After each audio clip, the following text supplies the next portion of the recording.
Algo que tem pesado muito no meu coração é a questão do casamento. Eu sempre procuro discernir quais são as principais brechas, lacunas da nossa geração, e essa tem sido uma delas. E isso então pesa realmente muito no meu espírito. Por isso eu fico extremamente feliz em estar numa reunião como essa, não é? Mas uma das maiores mentiras, uma das mentiras mais malignas que nós temos visto aí nesses dias, se fundamenta no conceito de família sem o casamento. E de certa forma, todo mundo quer uma família, as pessoas querem uma família. Hoje se fala muito, inclusive, nesse conceito de diversidade, né? E honestamente no mau sentido do termo, né? A família diversa, não é? Baseado aí não na ideologia do sexo, mas do gênero. O gênero já são mais de 150 gêneros, não é? Mas essa é uma mentira extremamente maligna, que se fundamenta no conceito de família sem o casamento.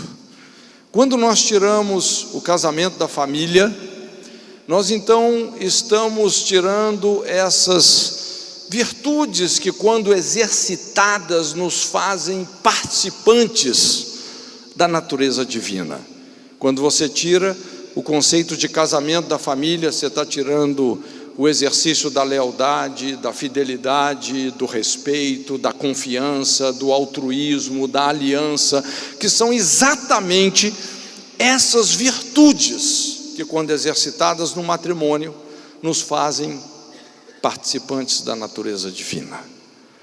É importante também entendermos que o reino de Deus caminha para uma plenitude, que é o casamento.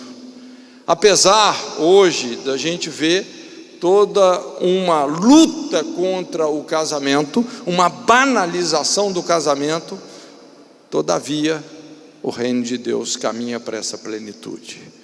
Nós sabemos que o reino de Deus há de culminar na volta de Jesus, não é isso? O que é a volta de Jesus? As bodas do Cordeiro.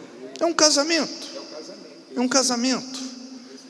Como é que eu posso saber, de uma maneira bem prática, se eu estou ou não pronto para a volta de Jesus? Como é que eu posso saber? Pelo meu casamento. Puxa vida, se eu não posso ser fiel à minha esposa, leal aos meus filhos, como é que eu vou estar nas bodas com o Cordeiro? É por isso que o profeta diz: quem suportará o dia da sua vinda? Quem subsistirá quando ele aparecer? Porque ele será como o fogo do ourives, como a potássea dos lavandeiros. E nós vamos ver que realmente é impressionante como o casamento nos purifica, nos amadurece e nos prepara realmente para tirar de nós o que há de melhor. Então eu gostaria de compartilhar com você uma mensagem simples, muito prática. Vou tentar ser bem objetivo.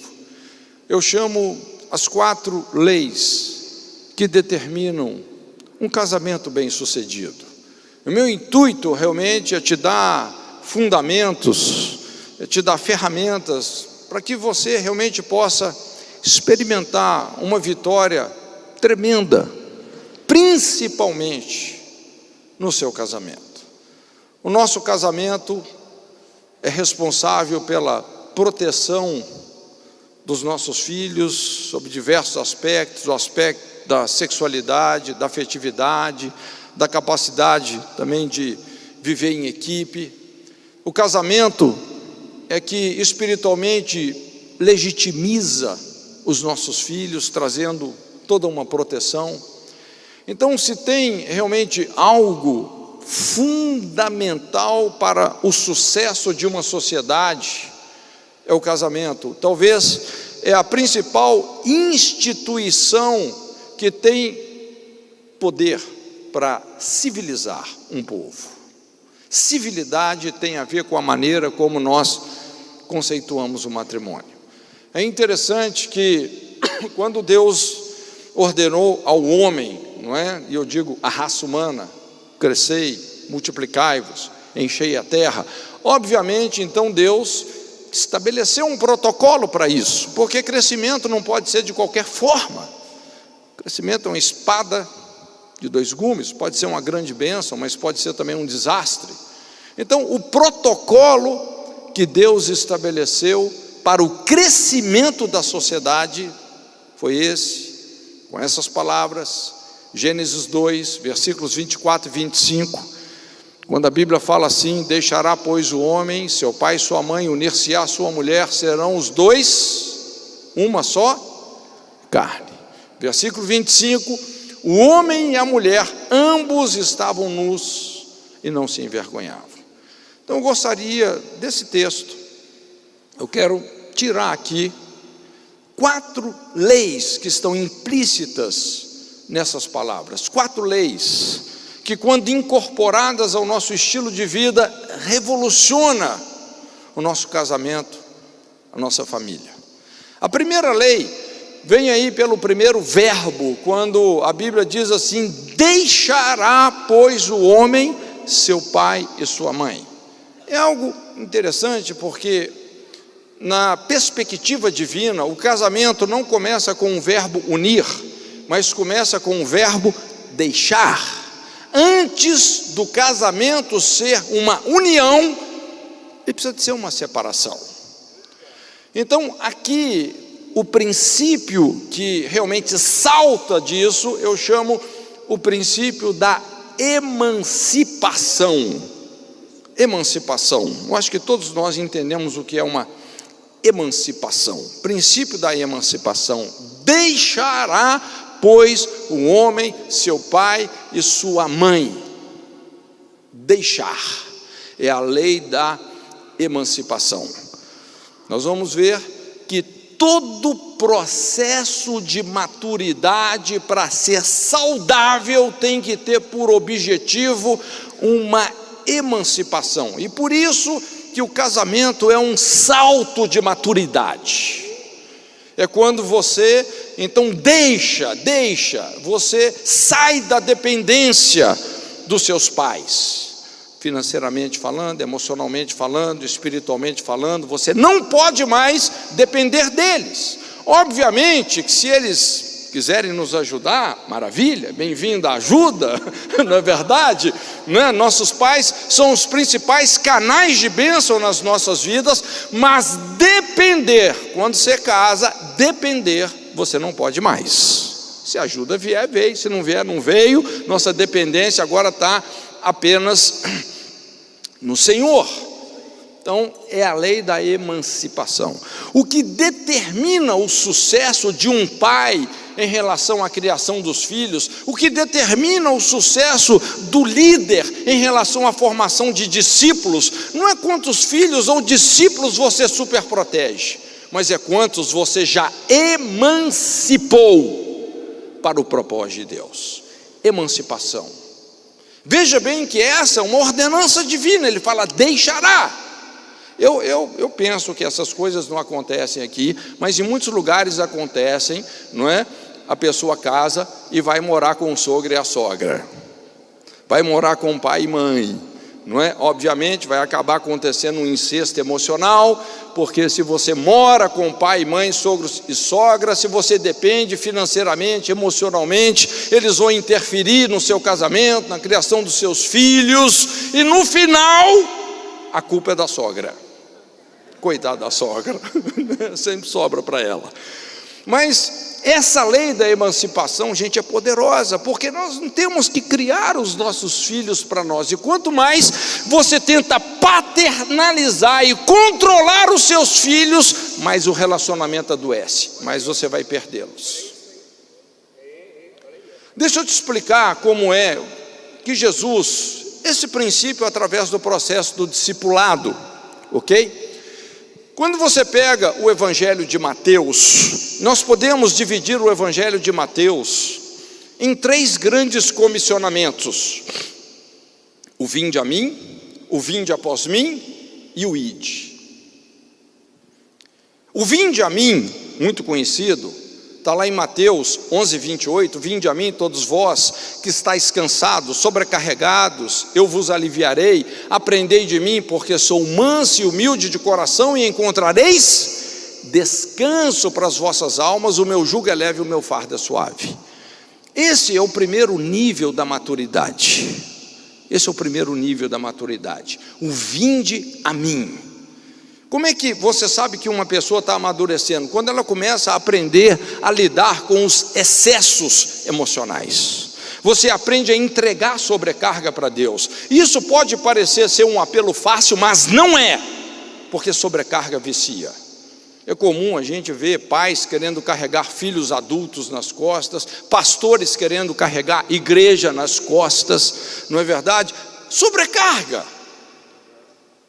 Então nós somos de entregar, encontrar esse lugar de descanso. Isso demanda uma disciplina, lidar com os excessos emocionais. Existe um lugar em Deus, um lugar de descanso.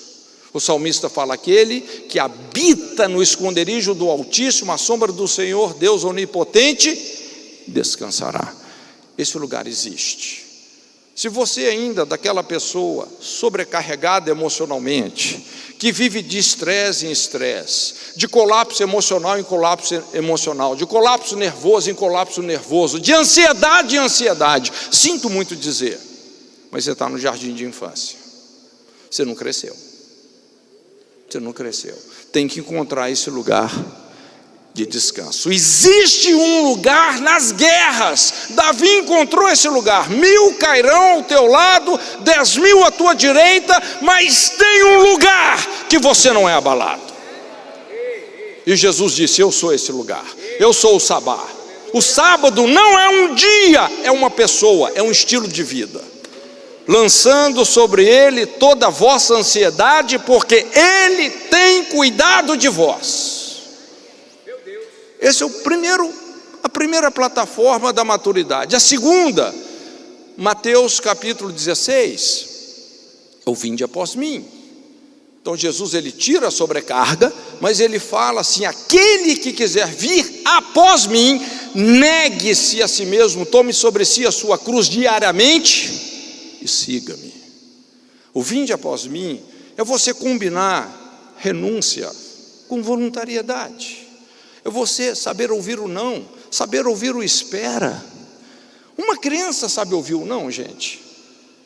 A criança não sabe ouvir o não. Você fala não com ela, ela vai fazer pirraça, vai estribujar no chão, não é? Por quê? Porque ela é criança, ela não tem os seus sentidos exercitados para saber que aquilo não é apropriado e pode fazer mais mal do que bem. Mas quando você aprende a negar a si mesmo, colocar limites para os seus desejos, colocar limites para os seus relacionamentos, para os seus sentimentos, quando você aprende a ouvir o não, isso é maturidade. Isso é maturidade. Vinde a mim, vinde após mim. E Jesus não falou fique, ele falou o quê? Ide. Emancipação. Não é o fique, é o ide. A emancipação é quando nós ajudamos as pessoas a andarem com as próprias pernas, assumir as suas responsabilidades. Não confunda paternidade com paternalismo. Paternalismo é um adoecimento da paternidade. Quando você começa a superproteger os seus filhos, você vai impedir que eles amadureçam. Você vai sabotar o processo de maturidade na vida deles. Então essa é a primeira lei que realmente determina um casamento bem-sucedido, é deixará. Nós somos não só de deixar os nossos pais, mas criar os nossos filhos, sabendo que um dia eles vão ter que assumir responsabilidades, eles não poderão mais depender de nós. Hoje a gente tem muito essa síndrome dos adultos infantilizados, dos bebês emocionais de 90 quilos, dos crescidos que não cresceram, 40 anos dependendo de pai e mãe. Então, honestamente, nós precisamos realmente de lidar com essas questões, não é? Então, emancipação. Cria o seu filho. Desenvolve no seu casamento uma cultura, sim, de emancipar, de responsabilizar, não é? De não impedir que os filhos realmente lidem com responsabilidades, com aquela parte difícil, onde eles têm que assumir as consequências das escolhas que eles estão fazendo. Assim eles vão crescer. A segunda lei que determina um casamento bem-sucedido vem pelo segundo verbo. Fala assim: deixará, pois, o homem, seu pai e sua mãe, aí vem, unir-se-á a sua mulher. Unir-se-á. Eu gosto muito desse verbo. Assim, eu tenho também uma queda por etimologia. Etimologia é você estudar o sentido original da palavra. E esse verbo unir, ele tem um sentido no original, no hebraico, muito interessante. Significa você, aquilo que você alcança com muito esforço, ou você persistir em algo, perseverar em algo, até alcançar, unir-se-á. Ou seja, presta atenção, o sentido desse verbo é que esse unir-se-á não se dá no dia do casamento, não se dá no dia do casamento. Esse unir-se-á é um desafio a ser conquistado, e isso vai demandar muito esforço, muita coragem. Quantos sabem que unidade custa caro? Sim ou não? Unidade custa caro, não é? Esse unir-se-á tem o seu preço. Aliás, eu sempre digo que unidade é muito difícil, porque exige humildade. Não existe unidade sem humildade, sem quebrantamento, não é? E essa é a lógica realmente do casamento. Você tem que se unir, você tem que buscar realmente uma conivência profunda, um ajuste profundo com uma outra pessoa, o seu cônjuge, que tem uma natureza totalmente diferente da sua, numa aliança até que a morte te separe dela. Irmãos, veja bem, isso é proposital, não é? Quantos já perceberam que a natureza do homem é bem diferente da natureza da mulher? Se você fizer uma lista de valores, o que é importante para a mulher, o que é importante para o marido, dificilmente vai ter um ponto em comum aí, não é? Então, olha, Deus não errou nos cálculos, não houve uma falha de projeto. Essa dificuldade é proposital, porque esse esforço vai nos levar a um crescimento, a uma maturidade sem comparação, não é? Então, essa lei aqui eu chamo a lei do esforço, a segunda lei, unir-se-á, aquilo que se alcança com muito esforço. O que eu quero dizer, gente, que casamento não é para frouxo. Casamento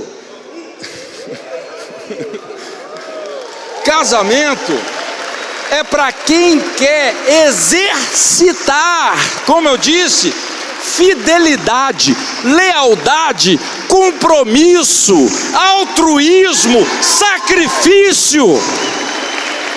É para quem quer pagar o preço.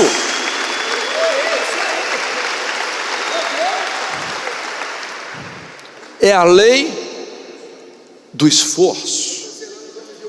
E você pode observar que o maior desafio não está no outro. O maior desafio não está no outro. O maior desafio está em nós mesmos.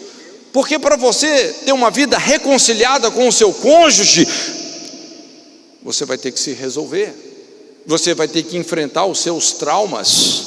Você vai ter que lidar com as suas feridas.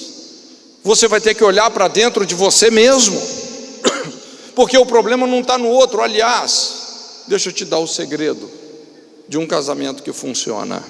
Sabe qual que é o maior segredo? É quando você desiste de querer mudar o seu cônjuge. Veja bem, gente, quem trabalha com aconselhamento sabe disso. Você vai, às vezes, intermediar um conflito conjugal, aí um fala para você assim: pastor, você não conhece minha mulher, rapaz, se ela não mudar, não dá. O dia que ela mudar, aí a mulher fala: pastor, você não conhece o meu marido, ele tem que mudar nisso, nisso, nisso, nisso, nisso e nisso. O dia que ele mudar vai dar certo. E com isso, eles só divergem. Sabe o que faz um casamento dar certo? É quando você fala assim: mesmo que o meu cônjuge não mude, eu vou amá-lo, eu vou honrá-lo, mesmo que ele não mude, mesmo que ele continue assim, eu vou mudar. E quando você muda, o Espírito Santo entra na conversa. Quando o milagre começa em você, aí o milagre que Deus fez em você vai ativar algo na vida do seu cônjuge, e as coisas realmente passam a funcionar. Quando eu falo lei do esforço, é um esforço para mudarmos a nós mesmos. O maior inimigo muitas vezes está dentro de nós mesmos. O ano passado, ou retrasado, teve muito toda essa coisa da reforma, né? E inclusive até encontramos com o Carlito lá na Alemanha e tal, e eu estudei algumas coisas sobre a reforma. Quer dizer, é muito rico, é muita coisa que aconteceu, principalmente a reforma de Lutero, porque foram 95 teses, muita coisa errada na igreja, muita coisa distorcida, não é? E realmente o Lutero, ele estava vivendo numa das épocas de maior escuridão espiritual. Se você já estudou a história da igreja, você aprendeu isso, sobre os 1000 anos de trevas, mais ou menos do ano 500 ao ano 1500 depois de Cristo, onde a igreja foi sendo roubada das suas verdades, valores, princípios, discernimentos, a tal ponto que praticamente não sobrou nada. Inclusive, um dos pontos ali que Lutero estava realmente questionando era a própria salvação, como a salvação se dá. Veja bem, os princípios mais rudimentares da fé, nem isso mais eles tinham. Como é que as pessoas estavam sendo salvas naquela época? Pagando indulgência. E Lutero, um homem da Bíblia, não é? E realmente não existe reavivamento sem um reabibliamento.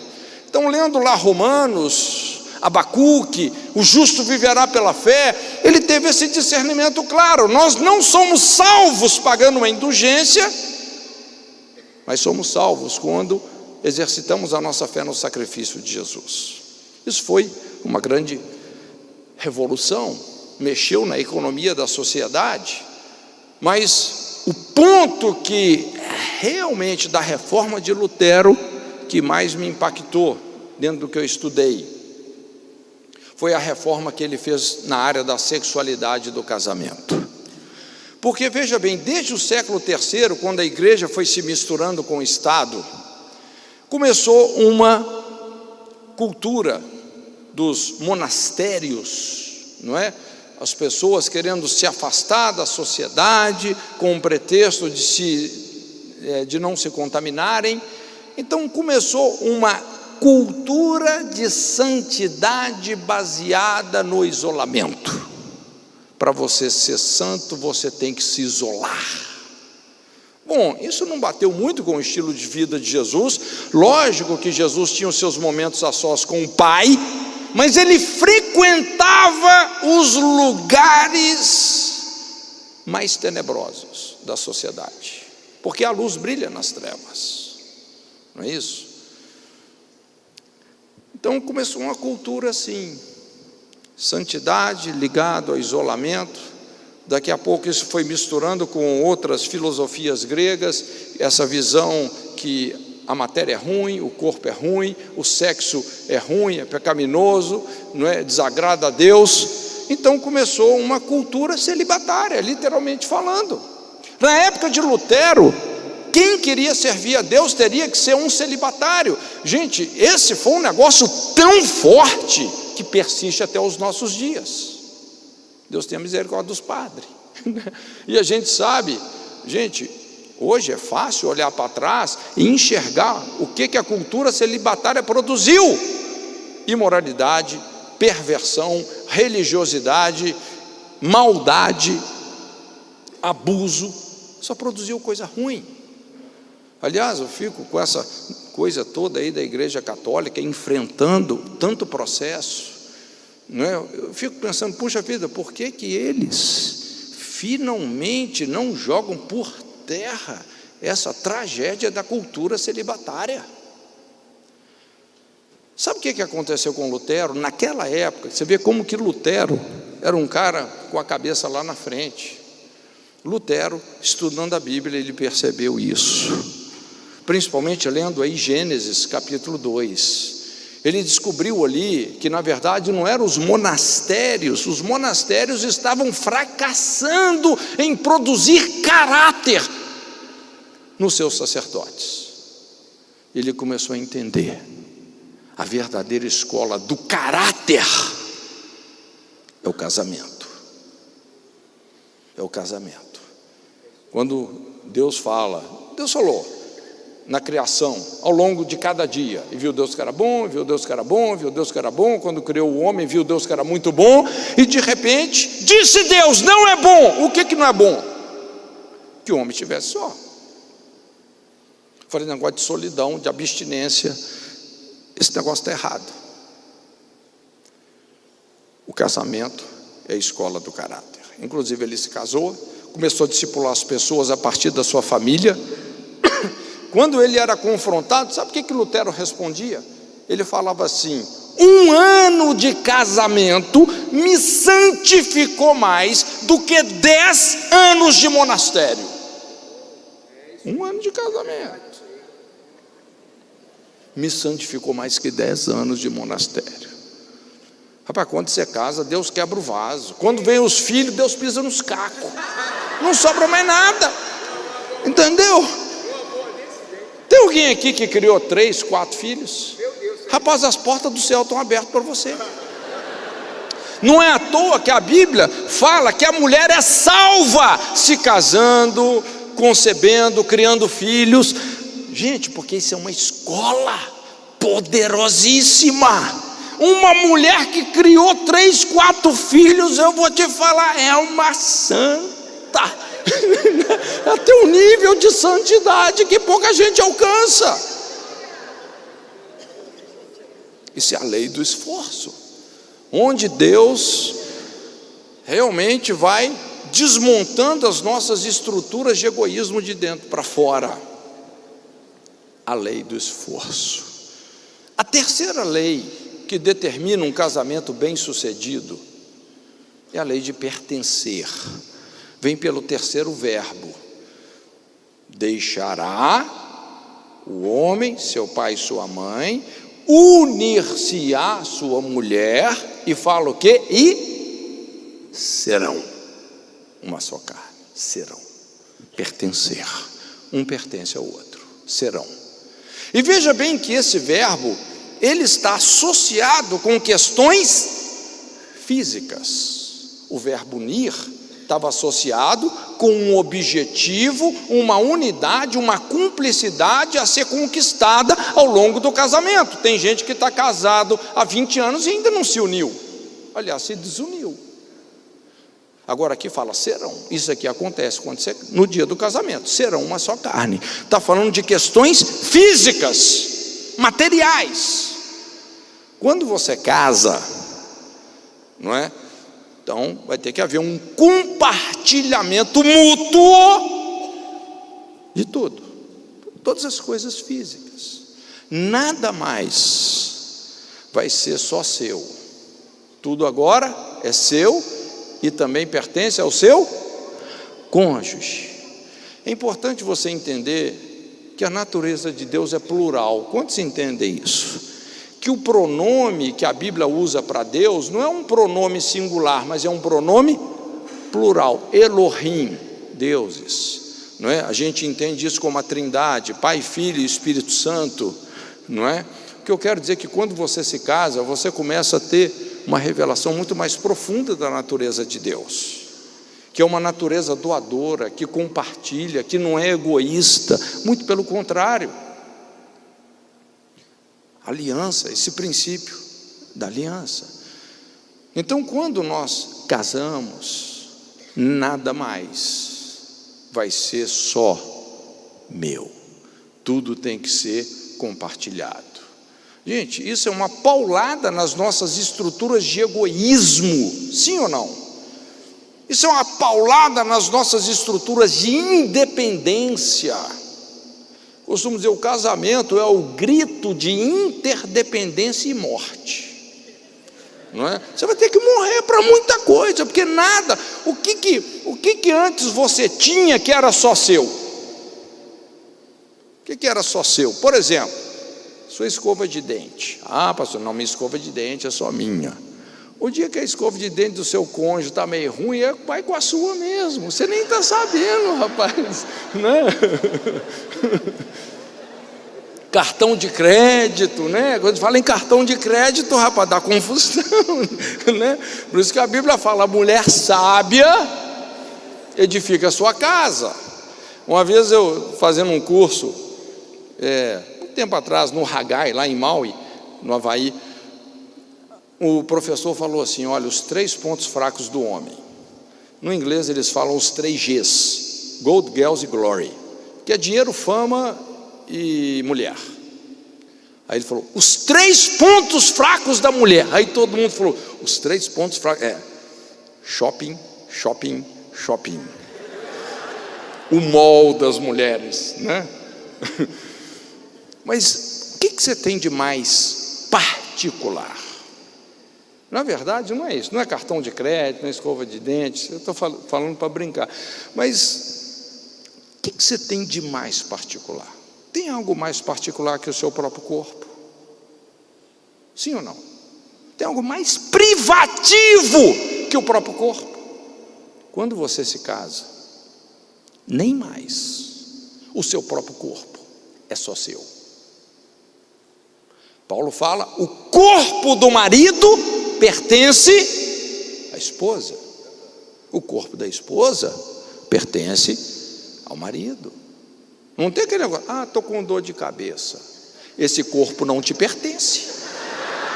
Não tem esse negócio. Acabou as desculpas. É a lei de pertencer.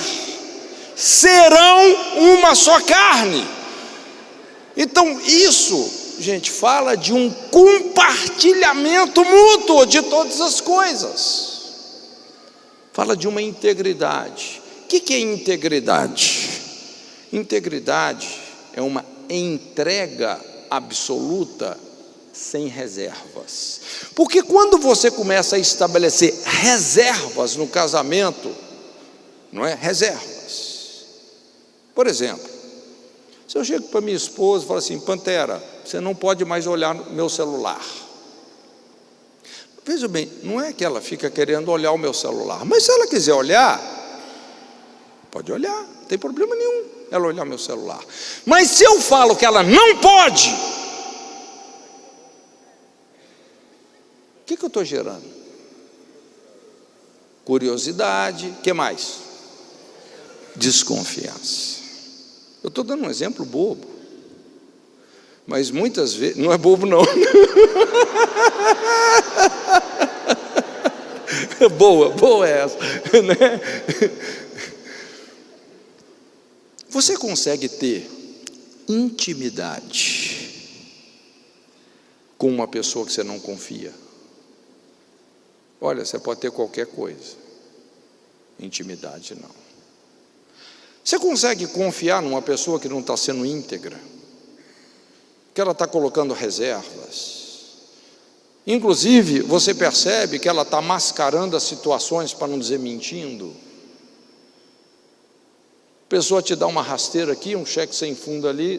Cara, veja bem, confiança não é uma coisa que cai de paraquedas num relacionamento.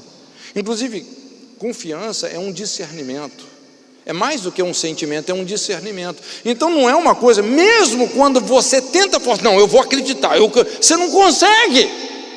Porque se a pessoa está te enganando, se ela não está sendo íntegra, a confiança não funciona.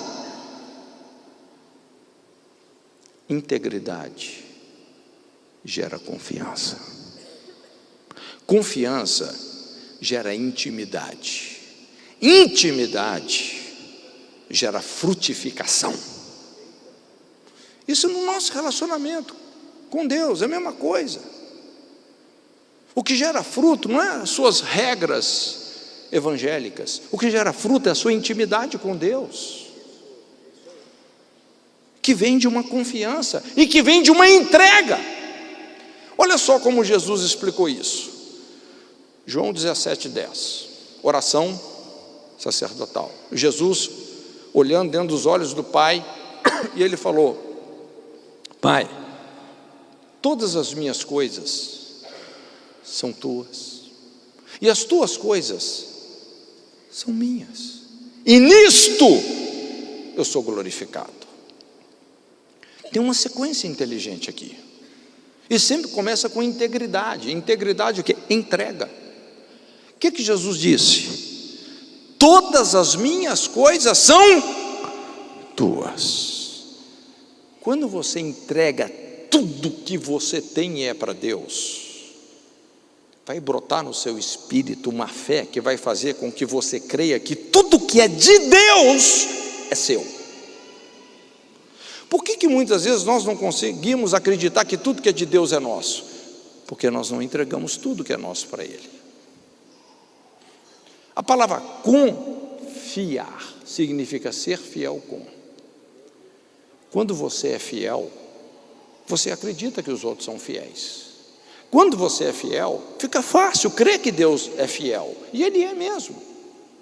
Mas quando nós somos infiéis, nós começamos a projetar isso nos outros, começamos a desconfiar de todo mundo, inclusive de Deus.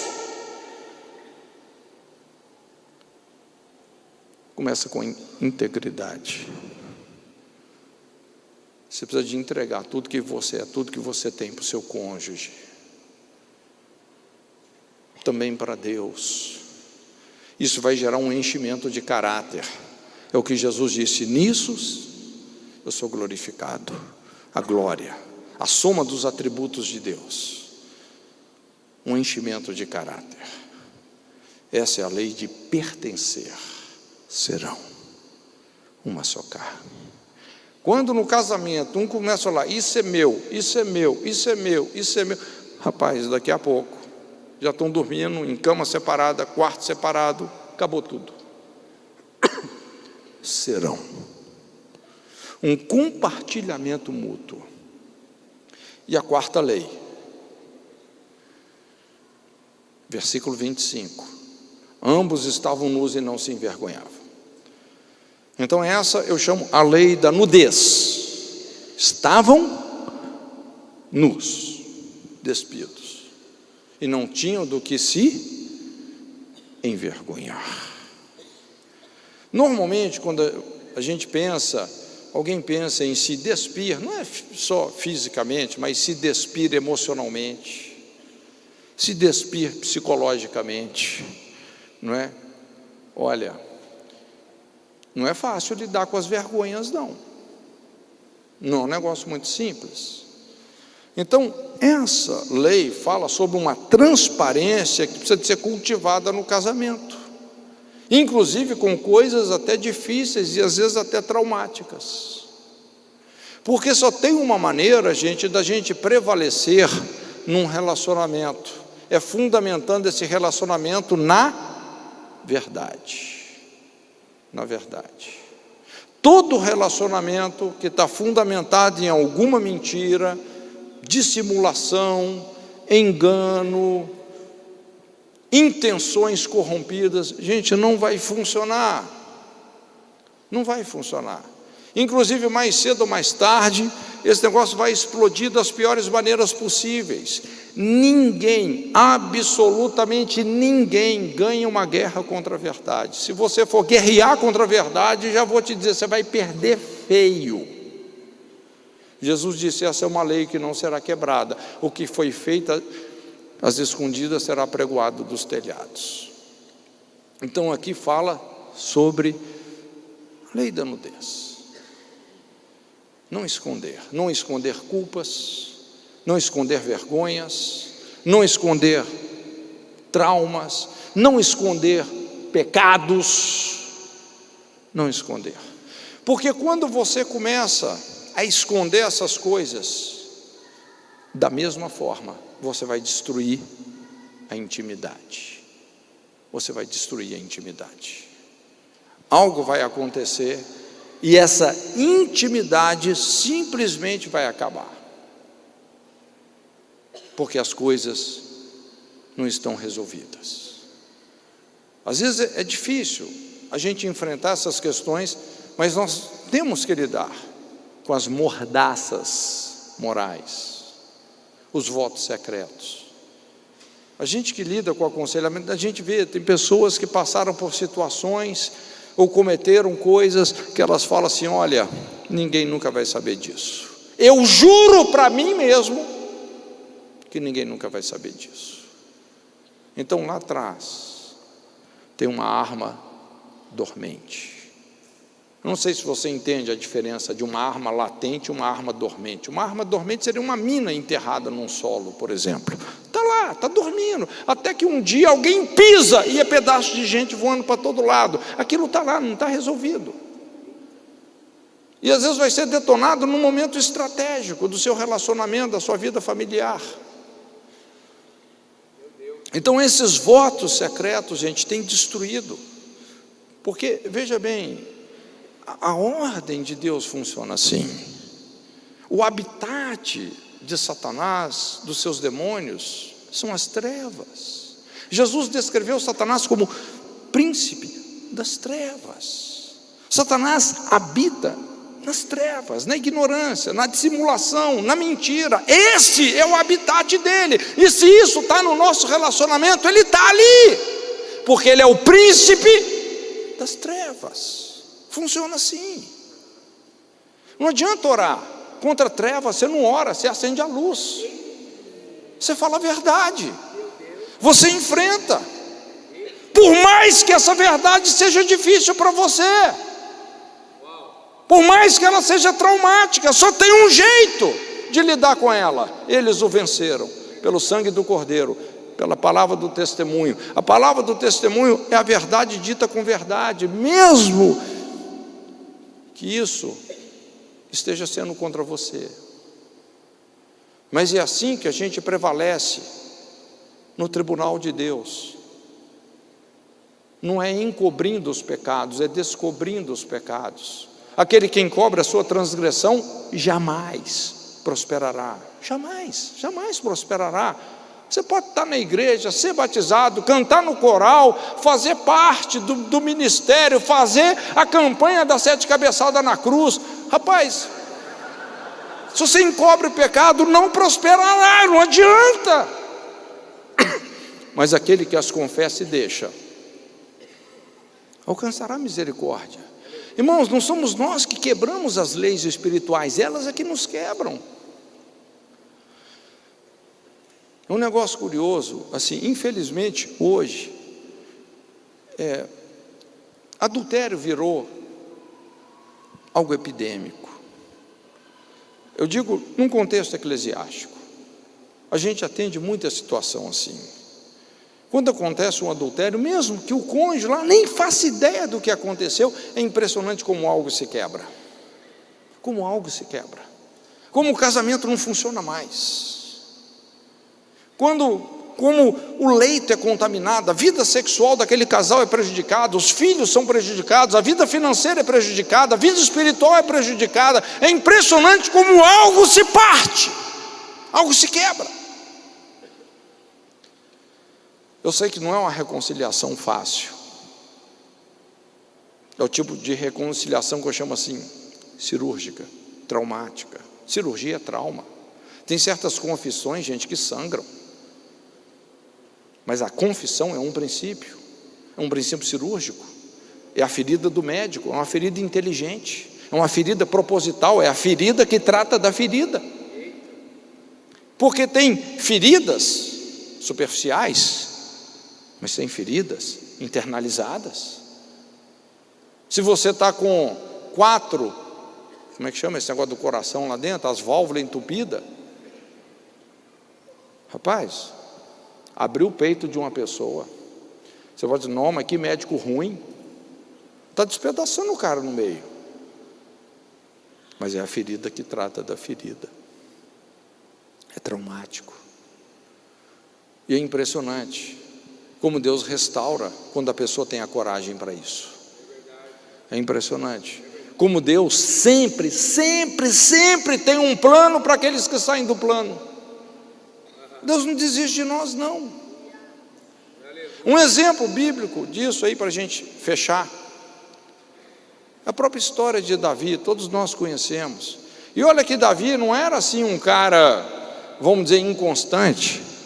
É difícil uma pessoa nas Escrituras que buscava Deus com tanta intensidade e tanta constância como Davi, geração daqueles que buscam diligentemente a face de Deus.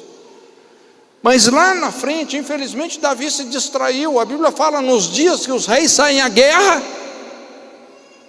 Davi ficou no palácio. Em vez de estar no campo de guerra, foi para a varanda. Começou a assistir um filmezinho pornográfico, estrelando Betseba, né? Desse filmezinho pornográfico, você já sabe onde é que o negócio foi parar, né? E Davi começou muito mal, resolvendo isso. Porque no início, tudo que Davi fez foi tentar encobrir a transgressão. Então a palavra que eu falo, Davi versus Golias e Davi versus Urias. Davi versus Golias, Davi rebentou o Golias, mas Davi versus Urias, ele tomou demais, porque Urias era muito fiel. Ele tirou o cara da guerra, para o cara entrar em casa, para aquele filho parecer que era de Urias, mas Urias falou, não, meus homens estão dormindo ao relento, eu não vou para minha casa. Rapaz, olha esse cara, olha a lealdade desse cara. Tentou embebetar Urias, não deu certo também. Então colocou uma mensagem para ele levar para Joabe. E dessa forma, Joabe colocou ele numa posição na batalha para que ele morresse. Veja bem que plano terrível, maquiavélico de Davi. Quando a gente olha os agravantes desse adultério de Davi, gente, é os piores. É difícil um adultério com tanto agravante. Mas você entender até onde um homem pode chegar na tentativa de encobrir um adultério. Davi chegou a assassinar por isso. Ele chegou a assassinar por isso. Mas não tem jeito. As coisas vêm à luz. As coisas vêm à luz. E ainda bem que Deus é assim. Deus é o Deus da verdade. E para cada Davi, Deus tem um Natan. O Natan, aquele cara, aquele profeta cirúrgico. Veja bem, Davi estava magistrando, estava julgando a situação. Ele não percebeu muito bem, mas o Natan tinha agendado uma audiência com ele também. E conta aquela historinha que todos nós conhecemos muito bem, não é? O profeta falou, olha, rei, o senhor está julgando aí, eu tenho um caso aqui muito sério, porque o cara é muito rico, e o senhor sabe que lidar com rico não é fácil. Esse cara tinha muitas ovelhas, e o outro ali uma ovelhinha só. Veio um viajante na casa dele, ao invés dele pegar uma das suas muitas ovelhas, ele foi lá e tomou a única ovelha do pobre Davi. O que faz com esse cara? O Davi já estava meio desviadão mesmo. Esse homem é digno de morte. Aí o profeta falou, pois é, você é esse homem. Você adulterou com Betseba, e para encobrir o seu pecado, você assassinou Urias com a espada dos filhos de Amon. Você é esse homem. E é quando Davi então se humilha. Ele rasga as suas vestes, a lei da nudez. Ele fala, chega. Gente, é por isso que Davi era Davi. Publicamente, ele rasga as suas vestes. pequei contra Deus, pequei contra Deus. Diante de toda a corte, diante dos príncipes, dos ministros, de todos. Gente, o adultério de Davi não é que saiu na Gazeta de Jerusalém, saiu na Bíblia. É um consolo, porque pelo menos o nosso não vai sair na Bíblia, porque a Bíblia já está escrita, né?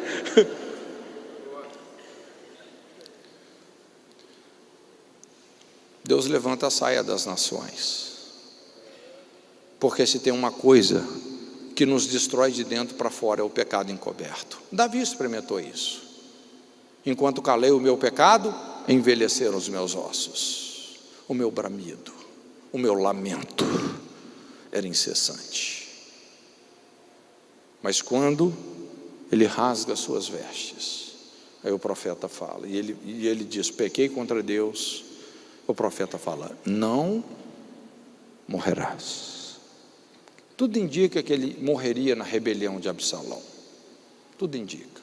Porque quando Absalão se deitou com as concubinas dele, o que ia acontecer? A morte de Davi. Mas ali houve uma restauração. Irmãos, Deus não tem os preconceitos que eu e você temos. Deus restaurou Davi.